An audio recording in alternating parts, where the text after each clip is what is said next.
اعوذ باللہ من الشیطان الرجیم بسم اللہ الرحمن الرحیم الحمد للہ رب العالمین الرحمن الرحیم مالک یوم الدین إياك نعبد وإياك نستعين اهدنا الصراط المستقيم صراط الذين أنعمت عليهم غير المغضوب عليهم ولا الضالين.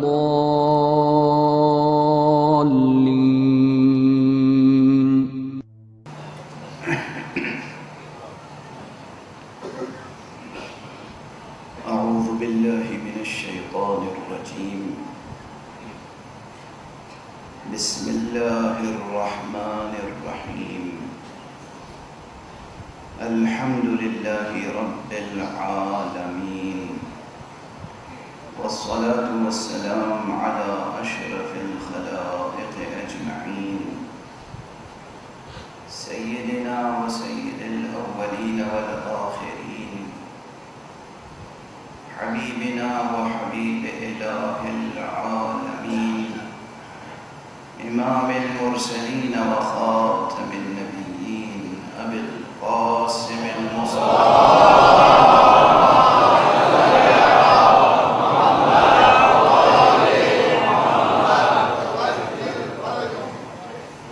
وعلى أهل بيته الطيبين الطاهرين الهداة المهديين المعصومين المظلومين واللعنة الدائمة على أعداء الدين أجمعين. أما بعد فقد قال الله تعالى عز اسمه في محكم كتابه ومتقن خطابه بسم الله الرحمن الرحيم ياسين والقرآن الحكيم إنك لمن المرسلين على صراط مستقيم صدق الله العلي العظيم.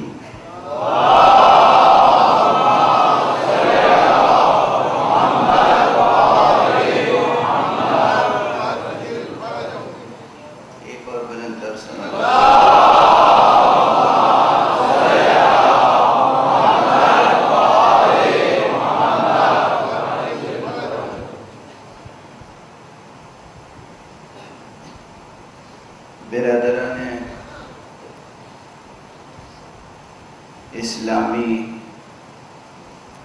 اور عزیزان ایمانی،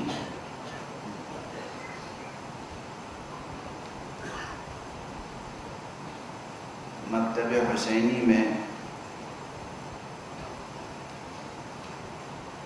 اکثر کہتا رہا ہوں اور یہ اسٹیٹمنٹ، یہ جملہ کبھی بدل بھی نہیں سکتا کہ مکتب حسینی میں بنیادی نصابی کتاب قرآن مجید ہے.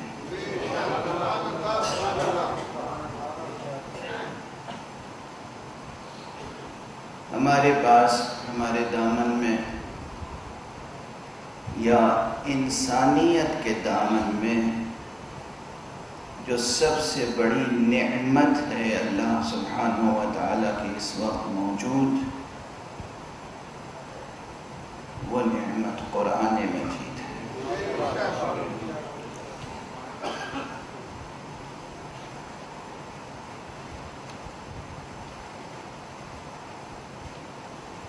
قرآن مجید کے مطالعے سے، اس کی تلاوت سے، اس کی قرأت سے غفلت نہ برتی ہے.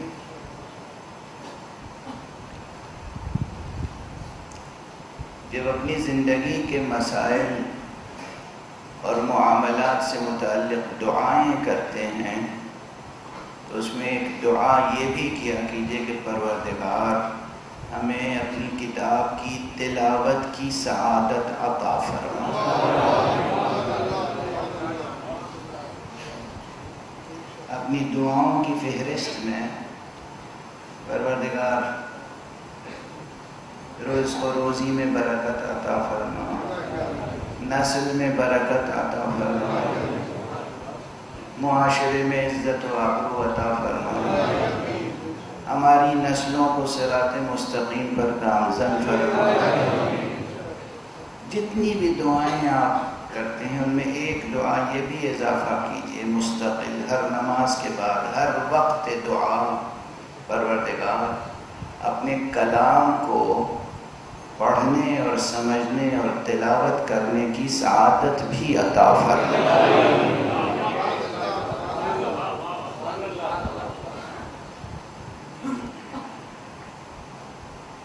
روزانہ 24 گھنٹے میں ایک وقت مخصوص ایسا ہونا چاہیے، بلکہ اگر 2 وقت ہو تو اور بہتر ہے۔ تھوڑا وقت صبح، تھوڑا وقت شام، جس میں قرآن مجید کی تلاوت کی جائے۔ یہ عذر نہ لائیے کہ قرآن مجید عربی زبان میں ہے، ہماری مادری زبان اردو ہے یا ہندی ہے یا سندھی ہے یا پنجابی ہے، ہمیں تو عربی آتی نہیں، قرآن کیا پڑھیں، یہ عذر نہ لائیے۔ قرآن کے باب میں یہ عذر مسموع نہیں ہے۔ یہ بارہا میں عرض کرتا رہا ہوں کہ قرآن مجید کو سمجھنے کے لیے عربی سے زیادہ، عربی جاننے سے زیادہ جو شرط ہے وہ اخلاص کی شرط ہے۔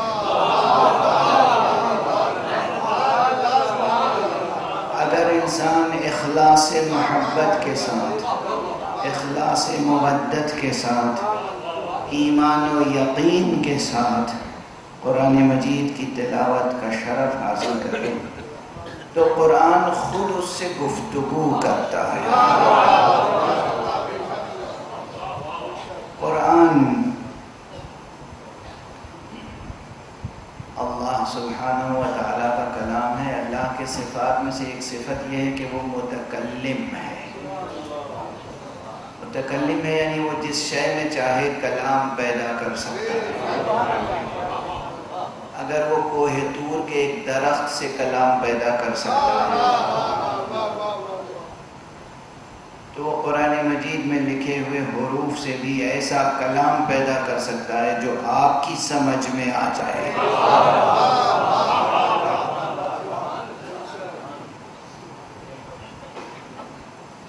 سخن حق ہے، سخن خالق ہے، سخن رب ہے، سراپا اعجاز ہے، سراپا رحمت ہے، سراپا محبت ہے۔ قرآن مجید کتاب رحمت ہے، کتاب عذاب نہیں ہے۔ قرآن مجید کتاب رحمت ہے۔ اس کو اس طرح پڑھیں اور بچوں کو بھی اس طرح پڑھائیں کہ بچپن ہی سے بچوں کو یہ اندازہ ہو جائے کہ یہ کتاب رحمت ہے، کتاب عذاب نہیں ہے، کتاب عتاب نہیں ہے، کتاب عقاب نہیں ہے۔ ہر چند کے اس میں عقاب و عتاب و عذاب کا بھی تذکرہ ہے، مگر بنیادی طور پر یہ کتاب رحمت ہے، بنیادی طور پر یہ کتاب محبت ہے، اور اس میں جو عتاب ہے وہ بھی عتاب محبت ہے۔ جیسے ماں بچے پہ عتاب کرتی ہے،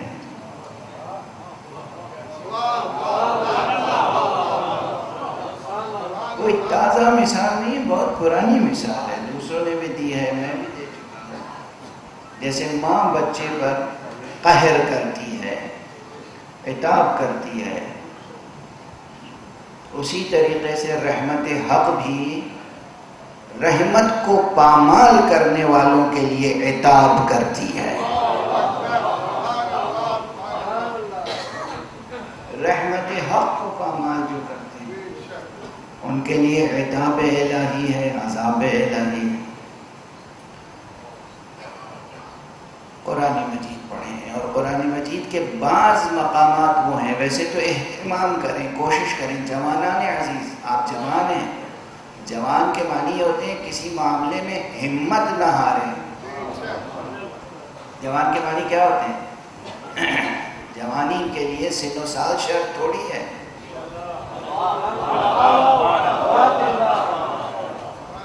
جوانی کے لیے سن و سال شرط نہیں ہے. جوانی کے لیے 18 برس یا 20 برس یا 22 برس کا ہونا شرط نہیں ہے. جوانی کے لیے اور معصوم ہونے کے لیے بچہ ہونا شرط نہیں ہے.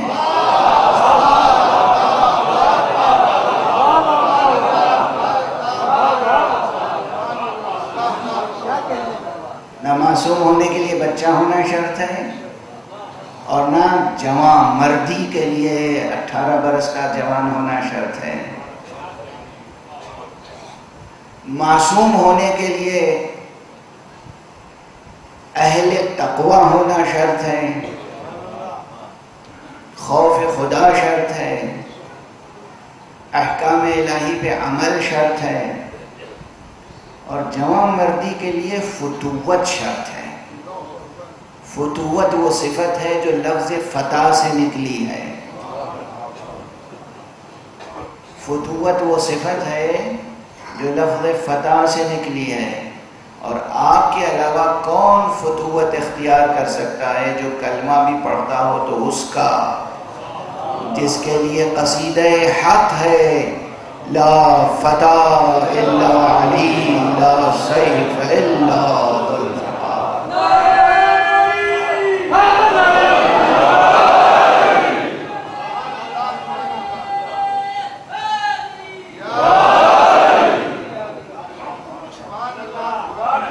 جوان مردی کے لیے سن تھوڑی شرط ہے. ہمارے ہاں جوان مردوں کی فہرست میں سب سے پہلے تو حبیب کا نام آتا ہے. جوان مردوں کی فہرست میں تو مسلم ابن عوسجہ کا نام آتا ہے. جوان مردوں کی فہرست میں تو انس ابن حارث کاہلی کا نام آتا ہے. یہ جوان مردوں کی فہرست ہے.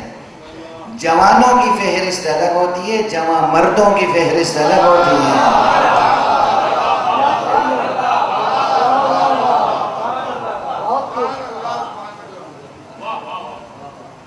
جوانی جو طبیعی جوانی ہے یہ ممکن ہے ہمت ہار جائے، مگر جو جوان مردی ہے وہ کبھی ہمت نہیں ہارتی. تو جوان مردی کا تقاضا یہ ہے. اب یہ ڈیفینیشن میں نے اس لیے کی تاکہ گھر جا کے باپ اپنے کو مستثنا نہ کر لے، بیٹا تم قرآن پڑھو میں تو بوڑھا ہو گیا.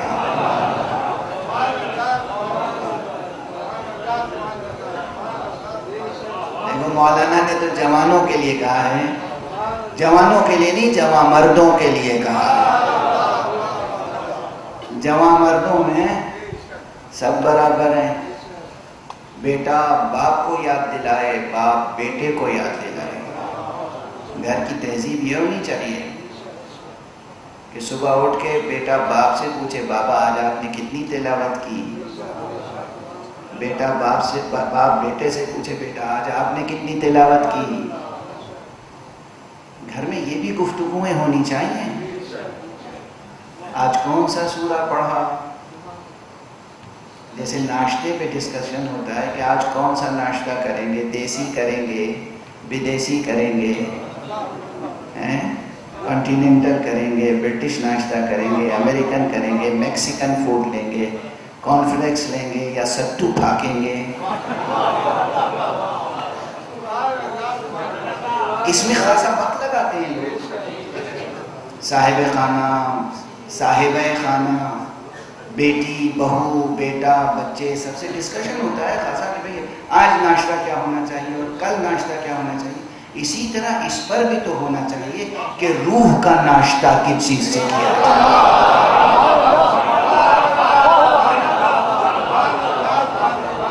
روح کی غذا کیا ہو. بھئی آج کون سا سورہ پڑھیں، آج سورہ یاسین پڑھا ہے تو کل سورہ رحمان پڑھیں گے، آج سورہ رحمان پڑھا ہے تو کل سورہ یاسین پڑھیں گے. آج ایسے ہی پڑھ لیا، آفس جانا تھا جلدی، مگر کل انشاءاللہ ہم ایک رکوع کا ترجمہ ضرور پڑھ لیں گے.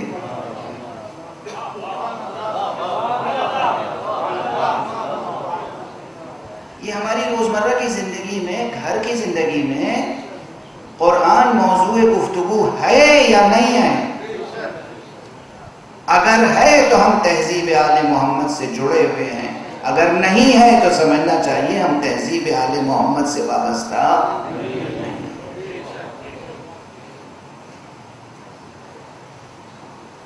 تو کوشش کیجئے کہ ہمت نہ ٹوٹے، حوصلہ پست نہ ہو۔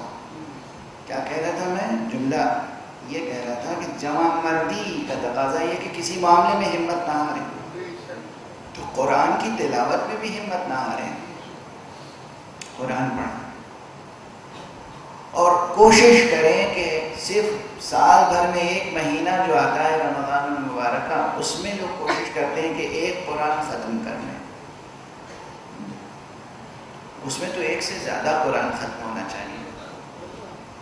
ہر مہینے میں کوشش ہونی چاہیے ایک قرآن ختم ہو جائے، ہر مہینے میں روزانہ آدھا پارہ صبح، آدھا پارہ شام، ایک پارہ روز، 30 دن میں 30 پارے، کوئی مشکل کام نہیں، بشرطے کہ ہم اپنی زندگی میں اس کلام کو اہمیت دیں جو رب کا کلام ہے، رب کا کلام۔ اگر کسی کو کسی سے محبت ہو تو جب تک اس کی آواز سن نہیں لیتا چین نہیں ملتا۔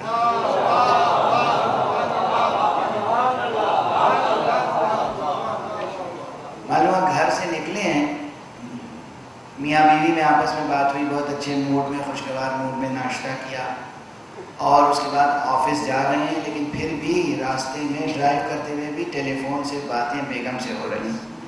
کیوں؟ چونکہ وہ آواز اچھی لگتی ہے۔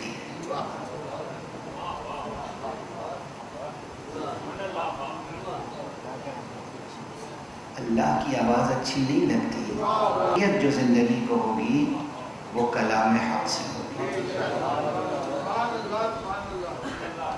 آج اس مجلس میں دیکھیں کتنے جوان یہ عہد کر کے اٹھتے ہیں کہ آج سے ہم یہ عہد کرتے ہیں کہ ہر مہینے میں ایک قرآن ختم کریں۔ میری کوئی اجارہ داری تھوڑی ہے، یہ آپ کے اور آپ کے خدا کے درمیان کا مسئلہ ہے، مجھ سے تھوڑی عہد و پیمان کرنا ہے، آپ کو اپنے نفس کے ساتھ عہد و پیمان، اپنی ذات سے کمٹمنٹ کرنا ہے، اپنے آپ سے کمٹمنٹ کرنا ہے۔ مجھے بہت تکلیف ہوتی ہے، لوگ آتے ہیں مولانا صاحب یہ مصیبت ہے، وہ مصیبت ہے، یہ مشکل ہے، وہ مشکل ہے، ہر طرح کی مشکلیں۔ جب ہم کوئی ایک آیت بتاتے ہیں کہ یہ پڑھ لیا کیجئے تو معلوم ہوا کہ انگریزی میں لکھ کے پڑھتے ہیں، رومن میں، عربی میں نہیں پڑھ سکتے۔ پاکستان کے مسلمان اگر قرآن مجید نہ پڑھ پائیں، کس قدر افسوس کی بات ہے، کس قدر تکلیف کی بات ہے۔ 12 آج ہم آپ کے ساتھ مل کے سورہ یاسین کی تلاوت شروع کر رہے ہیں۔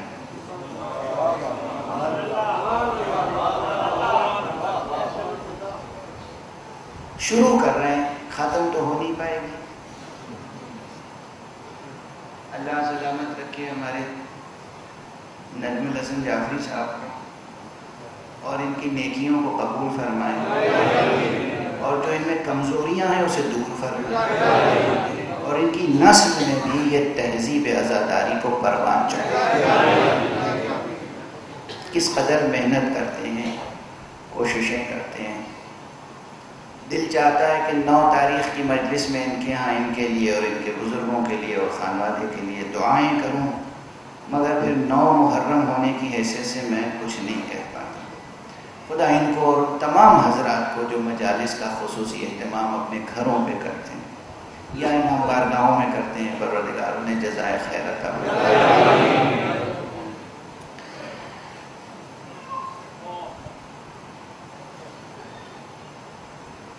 ان کے یہاں گزشتہ 4 برس سے آیت الکرسی پہ گفتگو شروع ہوئی ہے اور ابھی نصف تک بھی نہیں پہنچ سکی، اور سورہ یاسین پہ اگر گفتگو شروع ہوگی تو وہ کہاں پہنچ پائے گی۔ اس لیے میں نے کہا کہ بس شروع کر رہا ہوں۔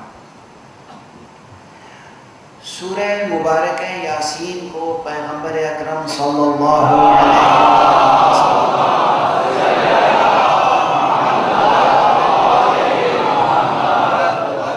نے ارشاد فرمایا ہے کہ یہ قلب قرآن ہے. ہر شے کا ایک قلب ہوتا ہے اور سورہ یاسین قلب قرآن ہے. یہ تعبیر غیر معمولی تعبیر ہے، یہ استعارہ ہے اور غیر معمولی استعارہ ہے. سب سے پہلے تو قرآن مجید کو ایک زندہ وجود تسلیم کریں کہ جو وہ ہے، اور ایسا زندہ وجود جس کے پاس دل ہے.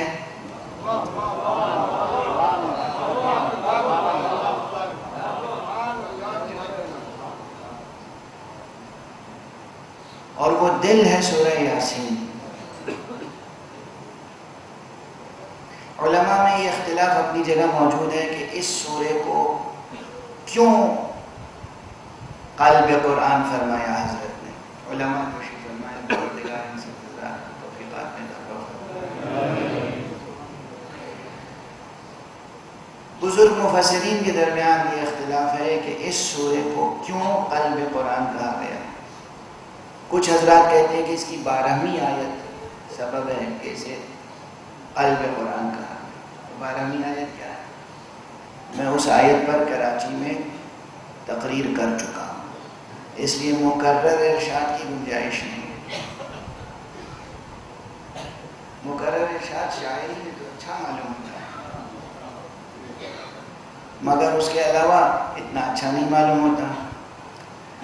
12ویں آیت وہی مشہور آیت ہے جس میں کہا گیا ہے کہ اِنَّا نَحْنُ نُحْيِي الْمَوْتَى وَنَكْتُبُ مَا قَدَّمُوا وَآثَارَهُمْ وَكُلَّ شَيْءٍ أَحْصَيْنَاهُ فِي إِمَامٍ مُبِينٍ.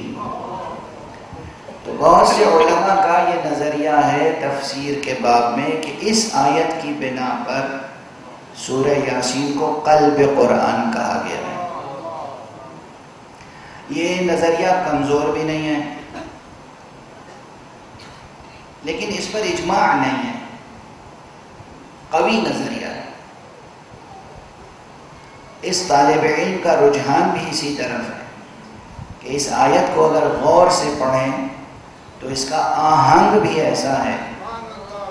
اِنَّا نَحْنُ اس طرح گفتگو شروع ہوئی ہے کہ جیسے دھڑکتے ہوئے قلب مشیت کی صدا معلوم ہوتا ہے.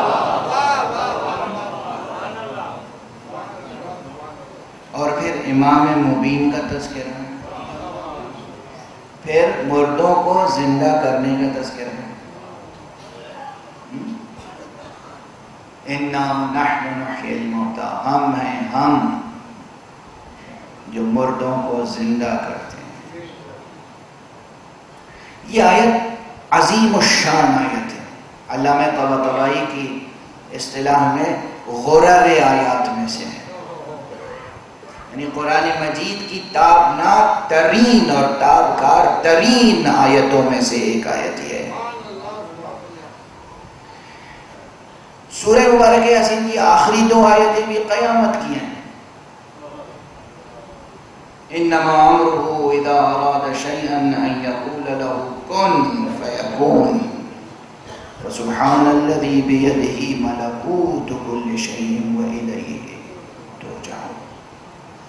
یہ آیت بھی، یہ بھی غرر آیات میں سے ہے، لیکن فی الجملہ بلکہ بالجملہ یہ پورا سورہ جب حضور نے فرمایا کہ یہ قلب قرآن ہے تو اس کی ہر آیت، ہر حرف، ہر حرکت و سکون ہماری پوری توجہ چاہتا ہے.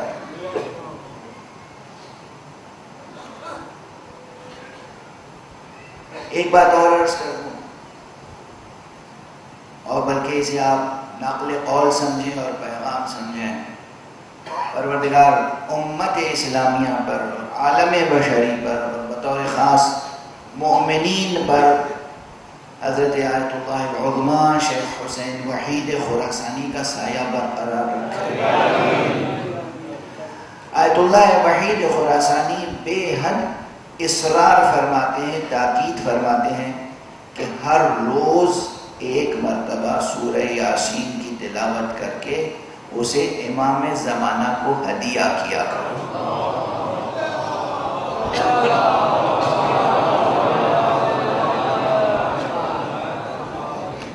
بہت سے جوان پوچھتے ہیں، بہت سے مومنین پوچھتے ہیں کہ بتائیے ہم اپنے وقت کے امام سے رابطہ کیسے رکھیں، رشتہ کیسے رکھیں، امام سے قربت کے لیے کیا تدبیر اختیار کریں؟ دیکھیے، ہم جب کسی سے قریب ہونا چاہتے ہیں اس دنیا میں تو ہم اس کے لیے ہدیے بھیجتے ہیں، اس کو ہدیے پیش کرتے ہیں، اسے روزانہ مخاطب ہونے کی کوشش کرتے ہیں، اور یہ فطری بات ہے کہ جب آپ کو کوئی شخص جو آپ سے چھوٹا ہو ہر حیثیت سے، آپ کا بچہ، آپ کے سامنے کا پیدا، جو آپ سے اقتصادی طور پر بھی کمزور ہو، سماجی حیثیت میں بھی کمزور ہو، ہر اعتبار سے وہ آپ سے کمتر ہے، لیکن وہ اپنی ساری ہمت سمیٹ کے نفیس سے نفیس تر ہدیہ لا کر آپ کو پیش کرتا ہے، تو آپ کے دل میں کیسی اس کی قدر پیدا ہو جاتی ہے؟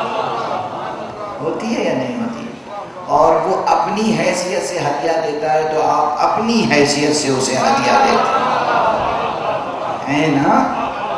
بس اسی طرح روزانہ اگر ہم صبح اٹھ کر سورہ یاسین پڑھ کے ہدیہ پیش کریں حضرت امام عصر حجت خدا عجل اللہ تعالی فرجہ الشریف کو، سوچئے قربت کا کیا عالم ہوگا، آقا کی نگاہ التفات کیسی ہوگی، لطف کس طرح فرمائیں گے، وہ جب ہدیہ آپ کو دیں گے تو پھر کیسا ہدیہ ہوگا۔ توجہ ہے؟ آج میری پوری تقریر میں کچھ بھی یاد نہ رہ جائے، صرف یہی یاد رہ جائے تب بھی کافی ہے، حالانکہ ابھی تقریر شروع نہیں ہوئی ہے، شروع ہو چکی ہے۔ ایک صلوات پڑھ دیں۔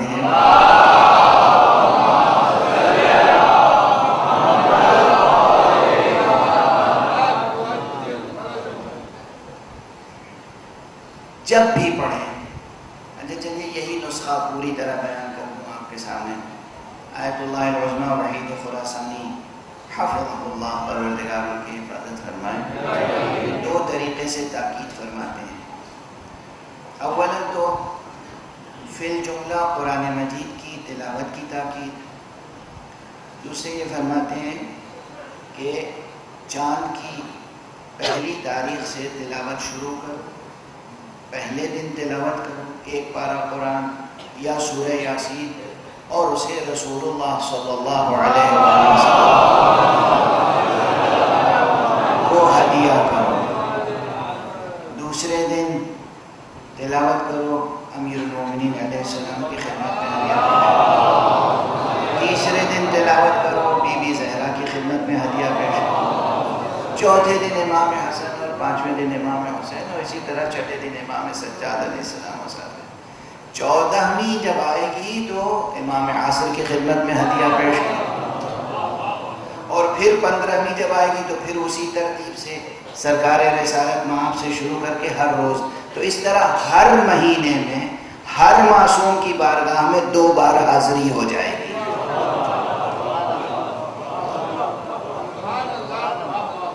ٹھیک ہے؟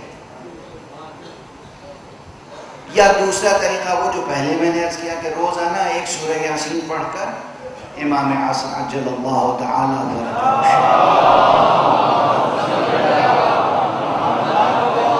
اب یہ اپنی اپنی زندگی، اپنا وقت، اپنی فرصت، اپنی مہلت پر ہے، جبر نہیں ہے۔ ہو سکتا ہے کسی کے پاس زیادہ وقت ہو، فرصت ہو، توفیق حاصل ہو، تو وہ دونوں فارمولوں کو جمع کر سکتا ہے، روزانہ ایک پارہ قرآن پڑھے اور وہ اس ترتیب سے ایک ایک معصوم کو ہدیہ کرے، اور ایک یاسین روز پابندی سے پڑھے وہ امام کو ہدیہ کرے۔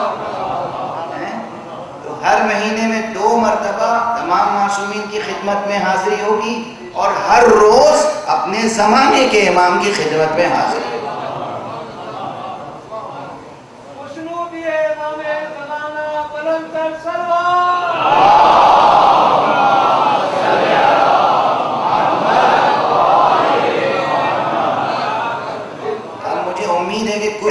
اب کر ہی دکھائیں گے، کچھ کریں گے، آج سے کل سے نہیں۔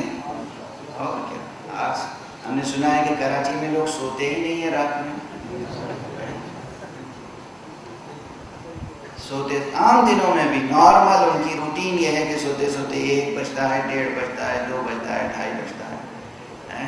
دن ذرا آرام سے نکلتا ہے، سورج آرام سے طلوع ہوتا ہے، اور رات بڑی مشکل سے ڈھلتی ہے۔ تو کیا مشکل ہے؟ اس مجلس سے جائیں، جانے کے بعد آج ہی عہد وفا کا آغاز کر دیں، وضو کریں، تلاوت کریں، امام کو ہدیہ کریں اور سو جائیں، اور پھر اس عہد اور اس دستور کی پابندی ہمیشہ کریں۔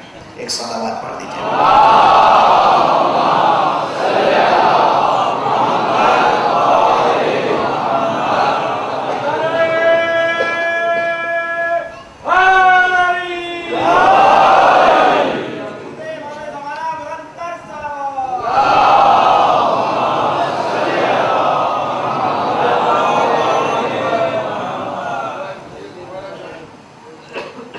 یہ جو ہے تلاوت و قرات، زبان سے دہرانا، فہم قرآن کا مرحلہ بڑا پیچیدہ مرحلہ ہے۔ قرآن کو سمجھنا، قرآن کو جذب کرنا اپنے وجود میں، قرآن کی نورانیت کو اپنی روحانیت کے ساتھ گوندھنا،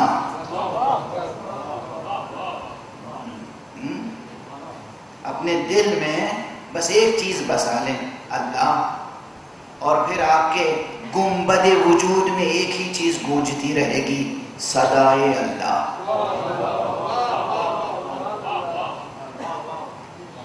یہ بیوی بچے اس لائق چیزیں نہیں ہیں کہ انہیں دل میں بسایا جائے، یہ سب حیات دنیا کی زینت ہے، یہ دنیا کی زندگی کے لوازمات ہیں، جس کا جتنا حق ہے اتنا ادا کیجیے، جس کا جتنا حق ہے اتنا ادا کیجیے، بیوی کا حق ادا کیجیے، بچوں کا حق ادا کیجیے، بزرگوں کا حق ادا کیجیے، عزیزوں رشتہ داروں کا حق ادا کیجیے، دوستوں کا حق ادا کیجیے، ملک و ملت کا حق ادا کیجیے، لیکن سب سے زیادہ حق آپ پر خدا کا ہے، تو سب سے زیادہ آپ خدا کا حق ادا کیجیے۔ روحانیت نہیں ہے اسلام میں، بیوی بچوں سے کٹ کے نہ جئیں، مگر بیوی بچوں کو ان کے حد میں رکھیں، اللہ کی قدر شناسی کا ثبوت دیں۔ اللہ نے قرآن مجید میں اپنی ناقدری کا، قدر ناشناسی کا مرثیہ لکھا ہے۔ اللہ فرماتا ہے کہ وما قدر اللہ حق قدرہ، میرے بندوں نے میری قدر نہ جانی، وما قدر اللہ، اللہ کی قدر شناسی نہیں کی۔ کیا غفلت سی غفلت ہے، کیا غفلت سی غفلت ہے۔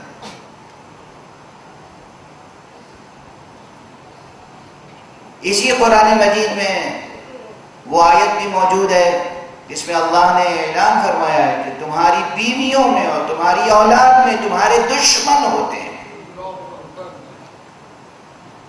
بیوی بھی دشمن ہوتی ہے، اولاد بھی دشمن ہوتی ہے، بنص قرآن۔ قرآن ہی کہتا ہے کہ یہ مال دولت اور یہ بچے تمہاری حیات دنیاوی کی زینت ہیں، یہی قرآن کہتا ہے کہ یہ تمہارے دشمن بھی ہیں۔ تو پوری زندگی شاعری کے اصولوں پہ نہ بسر کیجئے کہ دشمنوں پر نچھاور ہوئے چلے جائیں، ایسا نہ کیجئے۔ قرآن ہے یہ، قرآن ہے یہ، قرآن ہے یہ، کلام حق ہے۔ تمہاری بیویاں تمہاری دشمن ہیں، تمہاری اولاد تمہاری دشمن ہو سکتی ہے، بیوی تمہاری دشمن ہو سکتی ہے، ہر ایک کو اس کا حق دیجئے، مگر خدا کو مقدم رکھیے، اللہ کو مقدم رکھیے۔ فہم قرآن کے باب میں جب آپ قدم آگے بڑھائیں گے تو بہت پیچیدہ ہے مرحلہ، مگر پھر وہی اخلاص محبت اگر ہے، ایمان اگر راسخ ہے تو خود پروردگار لطف فرماتا ہے۔ ایک مثال عرض کر دوں، جب میں یا مجھ جیسے طالب علم ممبروں سے کہتے ہیں یا درس میں کہتے ہیں کہ قرآن مجید کی معنویت تہدار ہے، تو لوگوں کی سمجھ میں نہیں آتی. اور جیسے میں عرض کرتا ہوں اپنی طالب علمانہ عاجزی کہ مثلا 10 دن مجلس پڑھ لی نقم الحسن صاحب کے یہاں، ایک لفظ حی کی تفسیر میں مکمل نہیں کر سکتا، واقعا نہیں کر سکتا. اللہ سبحانہ و تعالیٰ کا اسم گرامی الحی 10 دن گزر گئے، تفسیر پوری نہیں ہوئی. القیوم 10 دن گزر گئے، تفسیر پوری نہیں ہو پائی. کیفیت کیا ہے؟ یہ کہاں سے معانی اور مطالب نکلتے چلے آ رہے ہیں؟ ایک مثال عرض کروں، اس کائنات کو دیکھتے ہیں آپ، کائنات کی چیزیں. جوانان عزیز اور بزرگان محترم جو ایجوکیشنسٹ ہیں وہ بھی غور فرمائیں، خاص طور سے ایجوکیشن سے جن کا تعلق ہے. یہ زمین دیکھتے ہیں آپ، سبھی دیکھتے ہیں، ہر شخص زمین دیکھتا ہے نا. زمین پہ چلتے ہیں، زمین کا احسان یہ ہے کہ زمین ہمارا بوجھ اٹھائے ہوئے، بھار اٹھائے ہوئے، زمین ہمارا تمام جور و ستم سہتی ہے. کیا کیا ہم ستم زمین پر نہیں کرتے.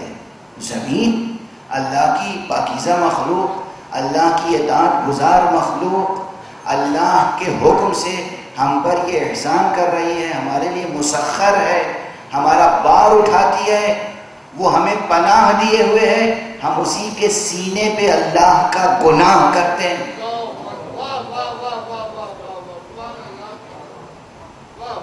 توجہ ہے؟ یہ زمین کس کی ہے؟ آپ کی ہے زمین، آپ کی ملکیت ہے، آپ نے بنائی ہے یہ زمین. یہ زمین اللہ کے حکم کی پابندی کر رہی ہے، ہمارا بوجھ اٹھائے ہوئے ہے، اور ہم اسی پر اکڑ اکڑ کے چل رہے ہیں، تکبر سے چل رہے ہیں. قرآن مجید کی آیت ہے وَلَا تَمْشِ فِي الْأَرْضِ مَرَحًا. دیکھو زمین پر اکڑ کے نہ چلا کرو. میں نہیں کہہ رہا ہوں، قرآن مجید کی آیت. بھول جاتے ہیں کہ کس پر چل رہے ہیں. جب گناہ کرتے ہیں تو یہ سوچتے ہیں آپ کے گھر میں کوئی مہمان آئے، آپ کے گھر میں کوئی مہمان آئے، آپ عزت آبرو سے اسے مہمان رکھیں اپنے گھر میں، اور آپ کے گھر میں وہ گناہ کرے، برداشت کریں گے آپ کے گھر میں قانون شکنی کرے، برداشت کریں گے آپ کے گھر میں رہ کے جرم کرے، برداشت کریں گے آپ؟ یہ زمین اللہ نے بنائی ہے، اللہ نے حکم دیا ہے ہمارے ان مخلوقات کو، ان بندوں کو کا بوجھ اٹھاؤ، اور آپ اس زمین پر گناہ کر رہے ہیں. ہم اس زمین پہ گناہ کر رہے ہیں. یہ زمین ہمارے خلاف فریادی نہیں ہوگی، یہ زمین ہمارے خلاف اللہ کی بارگاہ میں گواہی نہیں دے گی. اسی لیے روایات میں ہے اور مضمون آیات میں ہے کہ یہ زمین اللہ سبحانہ و تعالیٰ کے سامنے، زمین بھی ہماری نیکیوں کی بھی گواہی دے گی، ہماری برائیوں کی بھی گواہی دے گی. زمین کو اپنے سجدوں کا گواہ بناؤ.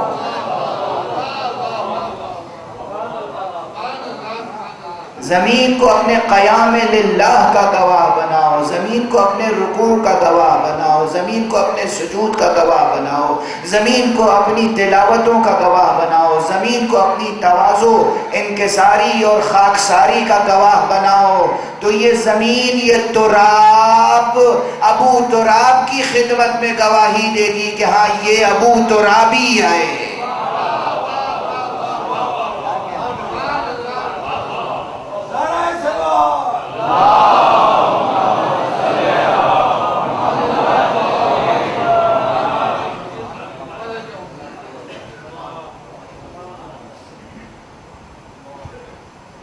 زمین، بہرحال بات یہ آ گئی تھی کہ زمین سب دیکھتے ہیں،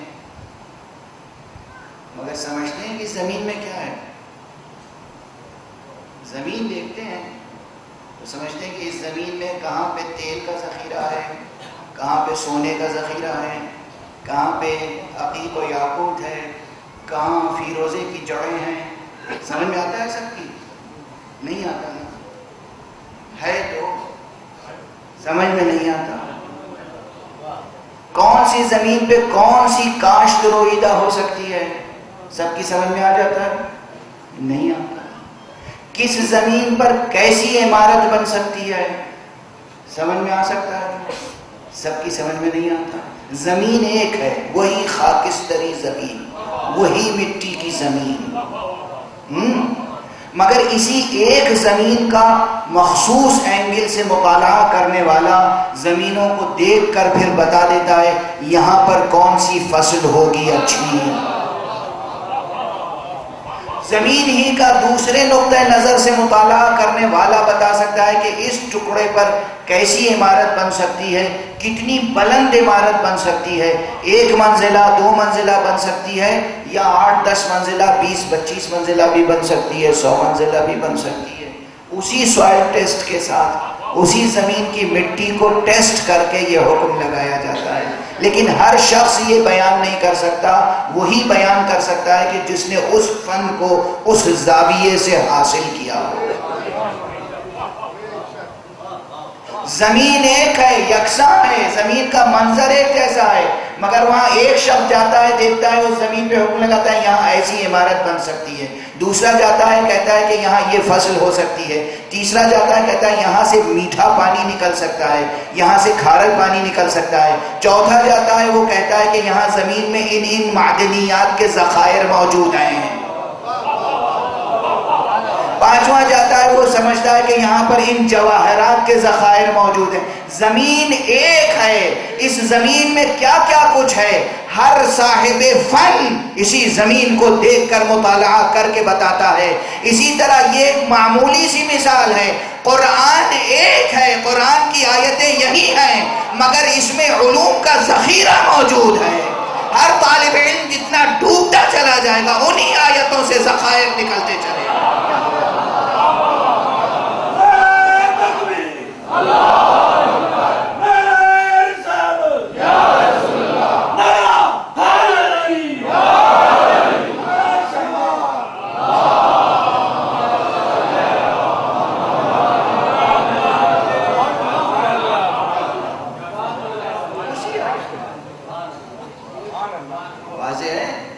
تدبر قرآن و تفکر فی القرآن اور فہم قرآن، اس کے لیے کیا ریاضت، کس قدر ریاضت چاہیے.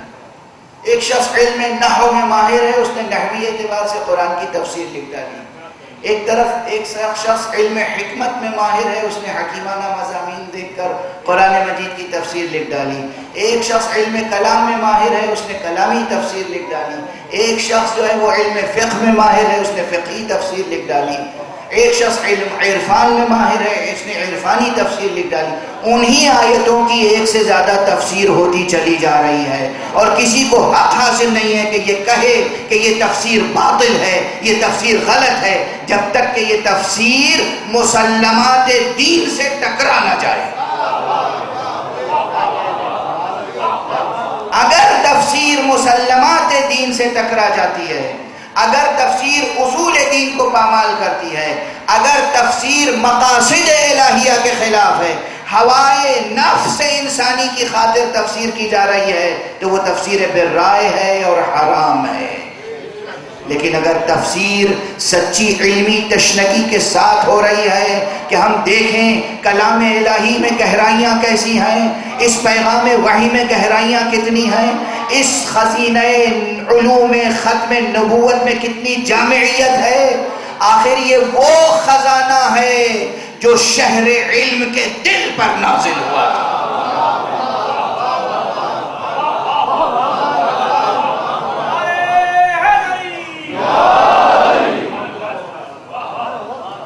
پھر اس قرآن مجید کے مطالعے اور تفسیر اور تدبر اور تفکر کی شان ہی کچھ اور ہوگی. یہ ظاہر ہے کہ تفکر و تدبر کے لیے سب سے پہلے شرط یہ ہے کہ اللہ سے محبت ہو، اس ذات پاک سے، اس ذات گرامی سے محبت ہو جس کے دل پہ قرآن نازل ہوا، اس گھر سے محبت ہو جس گھر میں جبرائیل آتے جاتے رہے، ان افراد سے محبت ہو کہ جن افراد نے براہ راست جبرائیل کی آواز سنی. یہ شرک فی النبوت نہیں ہے، یہ حقیقت ہے کہ جب جبرائیل آتے تھے امیر المؤمنین بھی تشریف فرما ہوتے تھے، رسول اللہ صلی اللہ علیہ وآلہ وسلم بھی تشریف فرما ہوتے تھے، تو اکثر یہ ہوتا تھا کہ جبرائیل کو پیغمبر دیکھتے تھے، علی نہیں دیکھتے تھے، مگر علی آواز سنتے تھے روایات میں۔ جبرائیل کو علی نہیں دیکھتے تھے عام حالات میں جب وحی لے کر آتے تھے، لیکن پیغمبر بعد میں کہتے تھے علی تم نے سنا کہ اپنا سے ہوا۔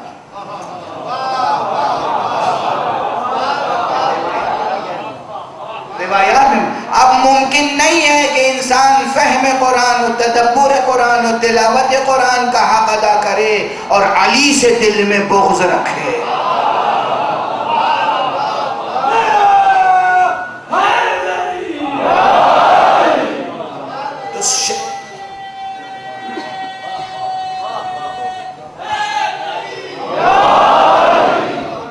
سمجھے آپ، گزارش کیا کرنا چاہتا ہوں کہ قرآن کا مفسر بننے کے لیے، تدبر قرآن کے لیے، تفکر فی القرآن کے لیے، تفہیم قرآن کے لیے، تفسیر قرآن کے لیے، عرفان قرآن کے لیے صرف عربی ڈکشنری کا مطالعہ کافی نہیں ہے۔ زمانے جاہلیت کے عربی شعراء کا کلام سمجھنا کافی نہیں ہے، بلکہ اصلاً ضروری نہیں ہے۔ اللہ سے وفاداری و محبت سچی، رسول اللہ سے محبت سچی اور وفاداری، علی ابن ابی طالب سے محبت سچی، فاطمہ و حسن حسین سے محبت سچی، اہل بیت مصطفیٰ کا احترام اور مودت، یہ سب داخل رکھتا ہے فہم قرآن میں۔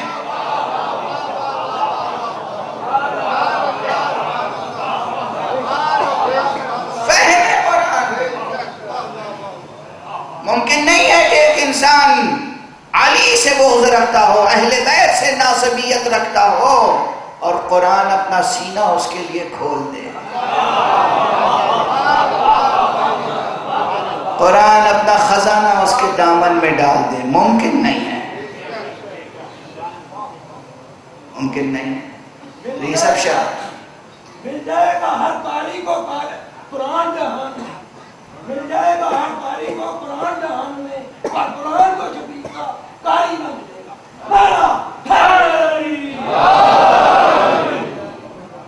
ایک صلوات پڑھ دیں۔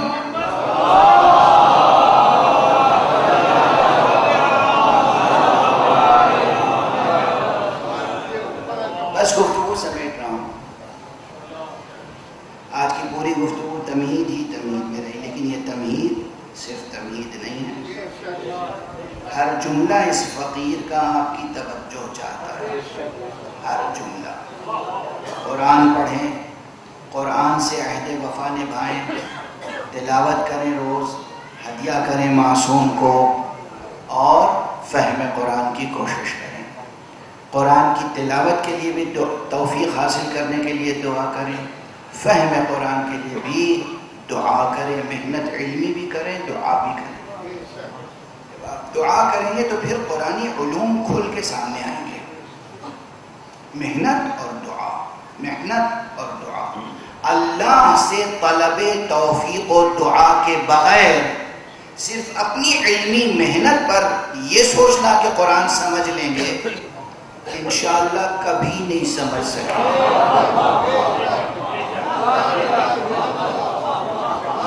ٹھوکریں کھاتے رہیں گے، اس آنکھ کا نور بھی چلا جائے گا، دل کا نور بھی چلا جائے گا، دلوں پہ مہر لگ جائے گی۔ ختم اللہ علی قلوبہم، اللہ نے ان کے دلوں پر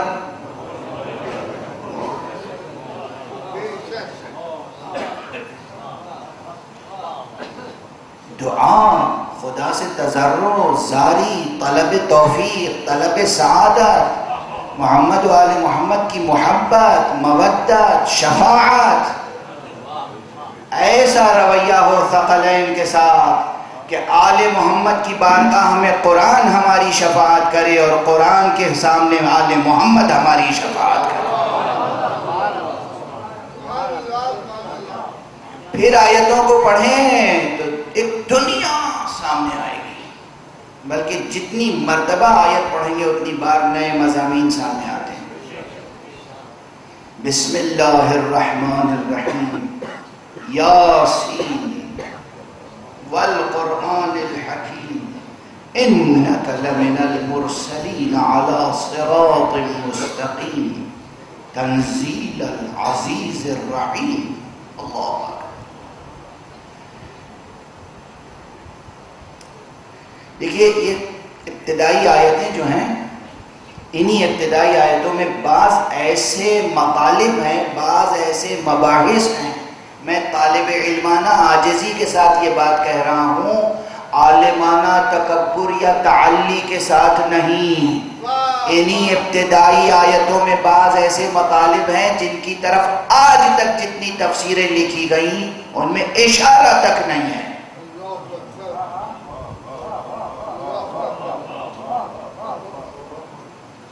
اتنا بڑا چیلنج کر رہا ہوں، ممبر سے اتر کے سیدھے پرواز نہیں کر جاؤں گا.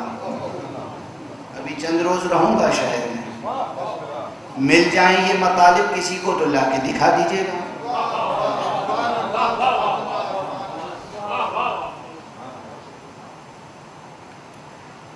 کئی اہم سوالات ہیں جن سے مفسرین عہدہ برا نہیں ہو سکے جواب میں. جہاں تک حروف مقطعات کی بات ہے وہ تو اپنی جگہ. یہ بحث یہاں بھی ہے کہ یا سین یہ دو حرف ہیں حروف مقطعات میں سے، یا یہ ایک مخصوص اسم گرامی ہے مصطفیٰ صلی اللہ علیہ وسلم.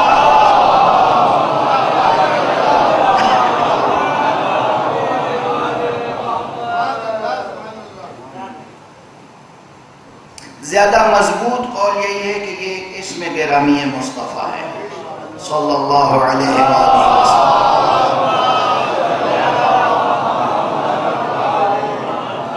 قرینہ یا دلیل خود آگے کی آیت ہے کہ خطاب پیغمبر سے، انک لعلی خلق عظیم انک لمن المرسلین، آپ بے شک رسولوں میں سے ہیں.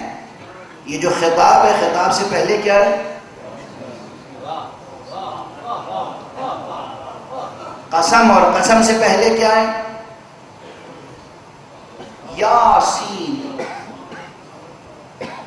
بعض علماء نے لکھا ہے کہ عربی زبان کی جو مختلف شاخیں تھیں ان میں سے بعض شاخوں میں یاسین کے مستقل معنی تھے، اور وہ معنی یہ تھے کہ مثلا کسی نے کہا ہے کہ اے انسان، یعنی اے انسان کامل.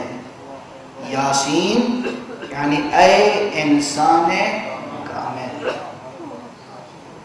کسی نے لکھا یاسین یعنی اے سید و سردار. یا حرف ندا، سین قائم مقام سید کا، سید کونین. جب اللہ رسول کو بغیر کسی قید کے، بغیر کسی حد کے مطلق طور پر فرمائے اے سید، تو وہ صرف سید المسلمین نہیں ہوگا، وہ صرف سید قریش نہیں ہوگا، بلکہ وہ سید الانبیاء بھی ہوگا، سید المرسلین بھی ہوگا، سید الملائکہ بھی ہوگا، سید کائنات یعنی سرور کائنات، آقائے دو جہاں، ما سوا اللہ جو کچھ ہے وہ زیر نگین محمد عربی ہے صلی اللہ علیہ وآلہ وسلم.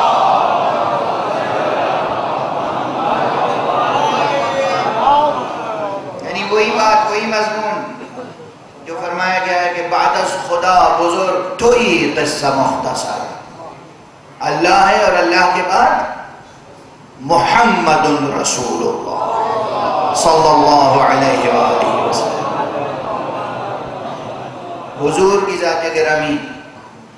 اور ظاہر ہے کہ انتہائی نادانی کی بات ہے یہ سمجھنا کہ حضور کی عمر مبارک جو ہے حقیقت میں واقعی عمر حقیقی عمر صرف 63 برس ہے. سن 1 عام الفیل میں پیدا ہوئے اور سن 11 ہجری میں آپ نے اس دنیا سے رخت سفر باندھا اور رفیق اعلیٰ کی جانب کوچ کر گئے. یہ بہت ہی سطحی بات ہے. سید و سردار کائنات وہ ہے کہ جو اول مخلوق ہے، اول مخلوق ہے. اور جس طرح خود حق سبحانہ و تعالی نے اپنا تعارف قرآن مجید میں سورہ مبارکہ حدید میں ان الفاظ میں کیا ہے کہ وہی اول ہے، وہی آخر ہے، وہی ظاہر ہے، وہی باطن ہے. یہ اوصاف اس کے رسول مصطفیٰ کے حق میں بھی صادق آتے ہیں. مصطفیٰ اول بھی ہے، آخر بھی ہے، مصطفیٰ ظاہر بھی ہے، باطن بھی ہے. یہ سب غلو نہیں ہے.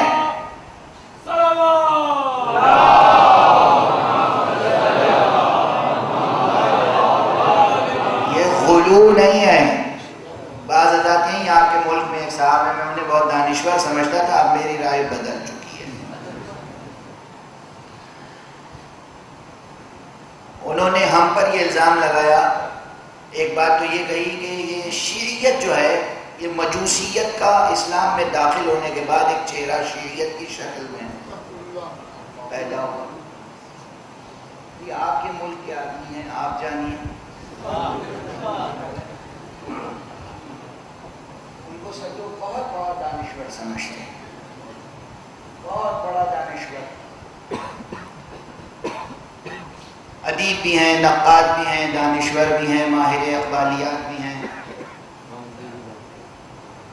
اور فرماتے ہیں کہ یہ شیعیت جو ہے بہت جلد جوانان عزیز. دیکھیے میں آپ جانتے ہیں مجھے مناظرہ بازی میرا فن نہیں ہے، بلکہ اس فن سے مجھے نفرت ہے.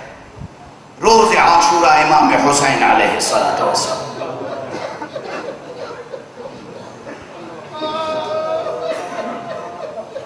جو آپ نے آخری خطبہ ارشاد فرمایا اس میں کیا ارشاد فرمایا؟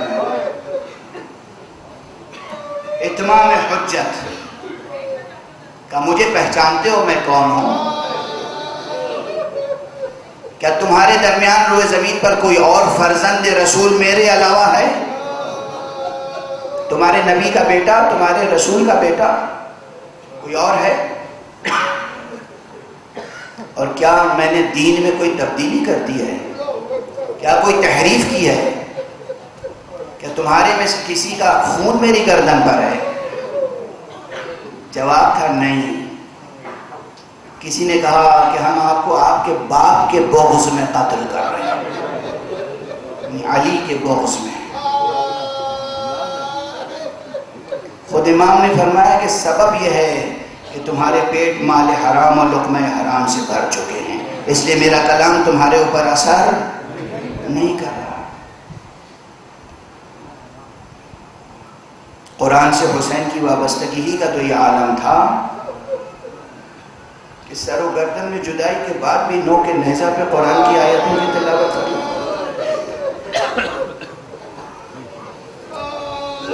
میرا پرانا جملہ ہے کہ دنیا کے اندھے حافظوں کے سبب سے قرآن محفوظ نہیں ہے، بلکہ حسین ابن علی کے نو کے نیزہ پر تلاوت کی بنا پر قرآن محفوظ ہے. قرآن محفوظ ہے، قرآن محفوظ ہے، ہر تحریف سے محفوظ ہے. قرآن ہر تحریف سے محفوظ ہے. قرآن ہر تحریف سے محفوظ ہے. اسے محفوظ کرنے والا خدا ہے بدست علی بزبان حسین. بس آج 11 محرم ہے، آج گریہ کرنے کے لیے اور ماتم کرنے کے لیے کسی بیان کی ضرورت نہیں ہے.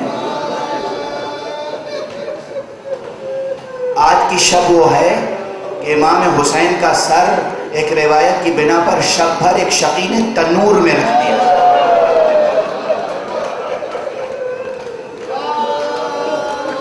آج کی شب 11 محرم کی شب، 11 اور 12 کی درمیانی شب، یا بعض روایتوں کی بنا پہ 10 اور 11 کی درمیانی شب. 10 اور 11 کی درمیانی شب وہ شب ہے جس میں ایک شقی نے امام حسین کا سر تنور میں رکھ دیا تھا.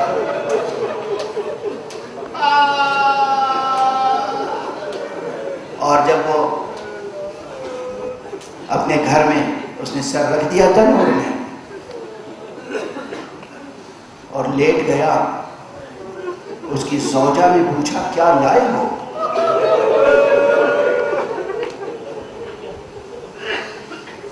روایتیں مختلف ہیں. بہرحال جب زوجہ کو معلوم ہوا کہ یہ سر حسین ابن علی کا سر،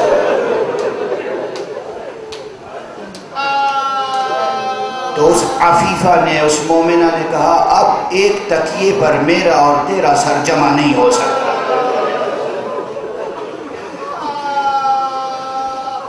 اس لیے کہ اس مومنہ نے یہ دیکھا، جب کمرے سے نکلی صحن میں تو دیکھا کہ جس تنور میں سر رکھا ہوا ہے اس تنور سے آسمان تک ایک نور کا ستون نور ہے، منارہ نور ہے جو قائم. تنور سے سر نکالا، صاف کیا، دھویا، گریہ کیا،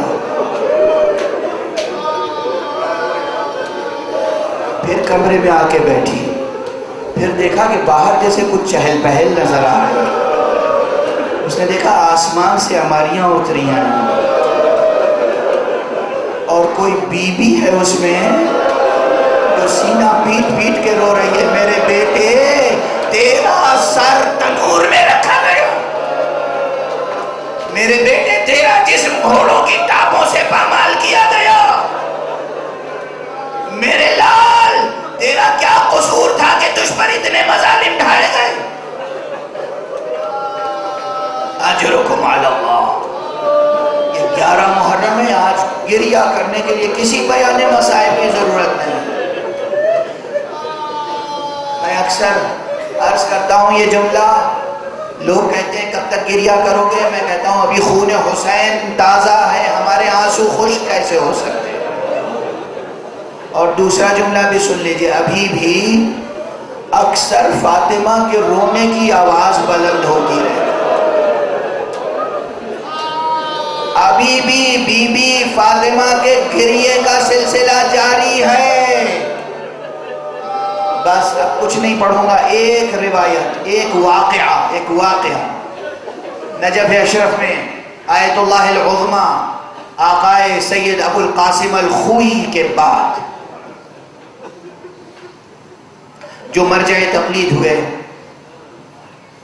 علامہ آیت اللہ العظمیٰ سید عبد العلی سبزواری میرے والد مرحوم کے استاد تھے. ان کے دونوں بیٹے اس وقت آیت اللہ سید علی سبزواری نجف اشرف میں مجتہدین کی صف میں ہیں، اور ان کے چھوٹے بیٹے مشہد مقدس میں ہوتے ہیں علامہ سید حسین سبزواری. سید حسین سبزواری مجھ پہ شفقت فرماتے ہیں، خود انہوں نے بیان کیا، کہا کہ ایک واقعہ سن لو اور جب موقع ملے تو منبر سے کہیں پڑھ دینا. صدام کے زمانے میں جب امام حسین کے گنبد کو توڑنے کی کوشش کی گئی اور اس پر بم پھینکا گیا یا میزائل پھینکا گیا اور یہ خطرہ ہوا کہ حرم، نعوذ باللہ، حرم کی عمارت منہدم کرنا چاہتے ہیں یہ لوگ، تو آیت اللہ عبد الاعلی سبزواری مرجع تقلید تھے. انہوں نے اپنے بیٹے سید علی اور سید حسین کو اور 4-5 افراد کو بھیجا کہ جاؤ امام کے حرم کو زائرین سے بالکل خالی کر دو، تم خود جا کے حرم صاف کرنا اور حرم کو بند کر کے کربلا میں قیام کرو، اس کے بعد ہمارے دوسرے حکم کا انتظار کرو. یہ گئے اور تمام زائرین کو، ایک ایک زائر کو حرم سے کہا کہ آپ باہر چلے جائیں، ابھی خطرہ ہے. پورا حرم خالی ہو گیا اور آخر میں جب کوئی نہیں رہ گیا تو سید حسین کہتے ہیں کہ میں نے روزے پہ ایک حسرت کی نظر اور 2 رکعت نماز پڑھنے میں مشغول ہو گیا. اسی 2 رکعت نماز پڑھ رہا تھا. سید حسین ابھی زندہ ہیں، اللہ ان کا سایہ برقرار رکھے. کہتے ہیں اتنی دیر میں ایک میزائل آیا جو گنبد میں سوراخ کرتا ہوا نیچے ذریح کے قریب آ کر گرا، اور جیسے ہی یہ واقعہ پیش آیا میں نے سنا کہ کوئی معظمات چیخ کر رو رہی ہیں اور کہہ رہی ہیں پروردگار میرا بیٹا کب تک مظلوم رہے گا؟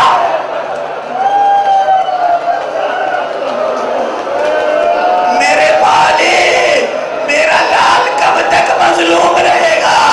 آج بھی فاطمہ زہرا کربلا میں امام حسین کے قبر مبارک کے پاس قتل گاہ کے پاس کبھی قتل گاہ کے پاس ہوتی ہیں کبھی قبر کے پاس ہوتی ہیں پروردگار میرا بیٹا مظلوم ہے پروردگار کب تک یہ سلسلہ جاری